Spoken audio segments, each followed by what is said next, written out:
تم پر زیادہ اثر اس لیے کر جاتا ہے کیونکہ وہ بہت ہیں، تم اکیلے ہو۔ تمہارا جسم خوبصورت ہے تو وہ کہتے ہیں کہ تم خوبصورت ہو، تمہارا جسم بدصورت ہے تو وہ کہتے ہیں تم بدصورت ہو، اگر جسم جوان ہے تو وہ کہتے ہیں تم جوان ہو، جسم بوڑھا ہے تو وہ کہتے ہیں تم بوڑھے ہو۔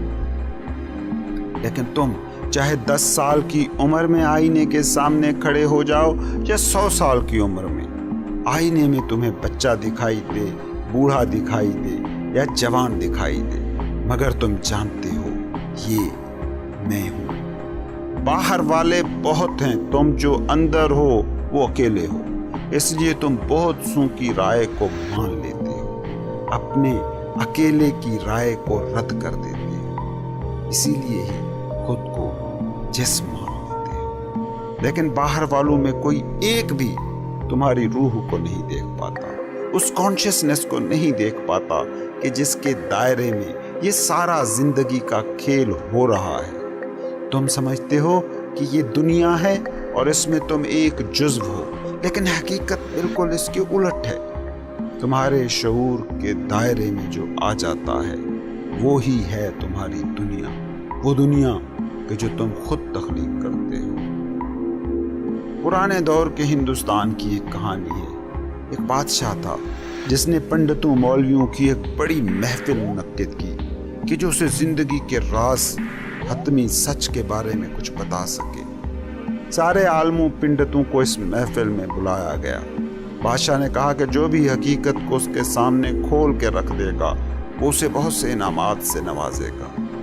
اس نے سارے مشہور زمانہ پنڈتوں عالموں کو بلایا جن کے ہزاروں مرید تھے، شاگرد تھے، جن کو لوگ جانتے تھے۔ سب ایسوں کو اس نے بلایا جنہوں نے کتابیں لکھی تھی، جن کے علم کے چرچے تھے۔ اسی دور میں ہندوستان میں ایک آدمی تھا جسے دعوت نامہ نہیں بھیجا گیا تھا اور جان بوجھ کر شاید نہیں بھیجا گیا تھا۔ اس کا نام تھا اشتاوکر۔ اشتاوکر کا مطلب ہے 8 جگہ سے جسم میں ٹیڑھ ہونا۔ اس کی ظاہری حالت ایسی تھی کہ اسے دیکھ کر جی متلاتا تھا، اور ایسے جسم میں کہیں بیدار روح ہو سکتی ہے، یہ بادشاہ کے خیال میں بھی بھلا کیسے آ سکتا تھا۔ حالانکہ اسی محفل میں اشتاوکر کے باپ کو بلایا گیا تھا جو کہ بہت مشہور پنڈت تھا۔ خدا کا کرنا کچھ ایسا ہوا کہ باپ سے ضروری کام آ پڑا تو اشتاوکر باپ کو بلانے بادشاہ کے دربار میں چلا گیا جہاں مناظرہ جاری تھا۔ وہ جب دربار میں پہنچا تو پنڈتوں مولویوں کی ایک بڑی تعداد وہاں موجود تھی اور وہ سب اسے دیکھ کر ہنسنے لگے۔ اشتاوکر کا جسم چال ایسی تھی کہ اسے دیکھ کر کوئی بھی ہنس پڑتا۔ 8 جگہ سے ٹیڑھا جسم چلتا تو ایسے لگتا تھا کہ جیسے کوئی مذاق کر رہا ہو۔ وہ کارٹون لگتا تھا، آدمی لگتا ہی نہیں تھا، جوکر لگتا تھا۔ لیکن جب بادشاہ کی ساری محفل اس پر ہنسنے لگی تو جواب میں اشتاوکر بھی کہہ مار کے ہنسنے لگا۔ جب اس کو ہنستے دیکھا تو سارے چپ ہو گئے۔ سبھی حیرت میں تھے کہ ان کے ہنسنے کی وجہ تو وہ تھا، لیکن اس کے ہنسنے کی وجہ کیا تھی؟ بادشاہ نے بھی اس سے یہی سوال کیا کہ یہ لوگ کیوں ہنس رہے ہیں؟ وہ تو میری سمجھ میں آتا ہے، لیکن تم کیوں ہنسے یہ میں نہیں سمجھ پایا۔ اشتاوکر نے بڑا ہی دلچسپ جواب دیا۔ اس نے کہا بادشاہ، تم نے جسم دیکھنے والوں کی اس محفل کو روحانی گروؤں کی محفل سمجھ لیا ہے۔ میں اس بات پر ہنس رہا ہوں، یہ سب چمڑی دیکھنے والے ہیں، ان کو جسم ہی دکھائی پڑتا ہے۔ میں جو اس وقت اس محفل میں سب سے سیدھا ہوں، ان سب کو ٹیڑھا میڑھا دکھائی دے رہا ہوں، اور یہ سب ٹیڑھے میڑھے ہیں مگر خود کو سیدھا سمجھ رہے ہیں۔ اور بادشاہ، اگر تو ان سے گیان کی امید لگا کے بیٹھا ہے تو سوکھے کنویں سے پانی نکالنے کی کوشش کر رہا ہے۔ تمہاری یہ محفل کسی کام کی نہیں۔ تمہیں گیان چاہیے ہو تو میرے پاس آ جانا۔ اشتاوکر نے ٹھیک کہا تھا۔ غور کرو، تمہاری دنیا کے عالم، گیانی یہی ہی کر رہے ہیں۔ کوئی کیسے نماز پڑھ رہا ہے، کوئی کیسا لباس پہن رہا ہے، کس کی داڑھی کتنی ہے، اسی سے ہی تو طے کرتے ہیں کہ بندہ کس کیٹیگری میں آتا ہے۔ یہ جسم کو دیکھنے والے ہیں کیونکہ یہ جسم کو ہی اصل انسان مان رہے ہیں۔ باہر کی آنکھ باہر کو ہی دیکھ سکتی ہے۔ تم بھی باہر کی آنکھ سے پریشان ہو کیونکہ ہر طرف آنکھیں ہی آنکھیں ہیں جو تمہیں جج کر رہی ہیں۔ نوکری ہے تو تم کو سکھی دیکھتی ہے، نوکری نہیں ہے تو تم کو ناکام دیکھتی ہے۔ بزنس ہے، دولت ہے تو تم کو خوش دیکھتی ہے، غربت ہے، بے روزگاری ہے تو تمہیں دکھی دیکھتی ہے۔ لیکن جو تمہارے اندر آنکھ ہے وہ بند ہے، وہ کبھی کھلتی ہے تو پھر باہر کی آوازیں اور باہر کا اندھیرا انہیں نابینا کر دیتا ہے۔ وہ تمہارے جسم کو دیکھتے ہیں، جسم خوبصورت تو تم خوبصورت، جسم بدصورت تو تم بدصورت، جسم صحت مند تو تم صحت مند، جسم بیمار تو تم بیمار۔ اور باہر والوں کی آنکھیں زبانیں اتنی ہیں اور اتنا باہر شور و غل ہے کہ تم بھی انہی کی آنکھ سے پھر خود کو دیکھنا شروع ہو جاتے ہو، کیونکہ اکثریت ان کی ہے۔ تم ہمیشہ اکیلے ہو۔ ان سے اگر تم ہار جاتے ہو اور ہار رہے ہو تو حیرت نہیں ہے۔ تم بھی خود کو اگر جسم مان لیتے ہو تو حیرت نہیں ہے۔ حیرت تو ایک ہے کہ تم خود کو ان باہر والوں کی آنکھوں سے دیکھنا چھوڑ دو۔ یہ جو صوفی دنیا کو ترک کر دیتے ہیں وہ اور کچھ نہیں، بس یہی ہے کہ وہ دوسروں کی آنکھوں سے خود کو دیکھنا چھوڑ دیتے ہیں۔ ترک دنیا کا مطلب ہمالیہ چلے جانا نہیں، روہی کی ریت میں بھٹکنا نہیں، برما کے جنگلوں میں کھو جانا نہیں۔ ترک دنیا کا بس اتنا مطلب ہے کہ چاروں طرف موجود بھیڑ کی آنکھیں جو تمہیں کہتی ہیں ان سے آزاد ہو جاؤ۔ جب ان آنکھوں سے آزاد ہو جاتے ہو تو پھر اپنے باطن کی آنکھ سے تم خود کو دیکھتے ہو اور تب تم جان پاتے ہو کہ تم صرف یہ جسم نہیں ہو، تم اس جسم کے برتن میں موجود روح ہو۔